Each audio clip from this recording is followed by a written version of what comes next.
സ്വാതന്ത്ര്യ ദിനം ക്യൂസ്. ഇന്ത്യക്ക് സ്വാതന്ത്ര്യം ലഭിച്ചത് എന്ന് 1947 ആഗസ്റ്റ് 15.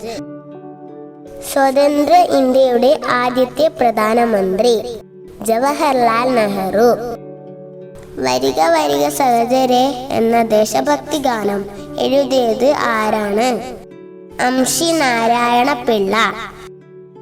ദേശീയ സ്വാതന്ത്ര്യത്തിന്റെ കവി എന്നറിയപ്പെടുന്നത് വള്ളത്തോൾ.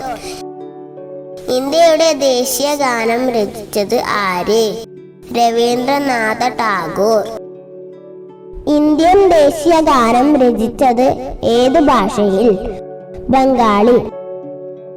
നമ്മുടെ ദേശീയ പതാക രൂപകൽപ്പന ചെയ്തത് ആര്? പിംഗലി വെങ്കയ്യ. ഇന്ത്യയുടെ ദേശീയ നൃത്തരൂപം ഭരതനാട്യം.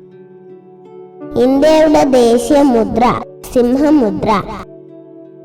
കണ്ണൂരിൽ ഉപ്പു സത്യാഗ്രഹം നടന്ന സ്ഥലം പയ്യന്നൂർ.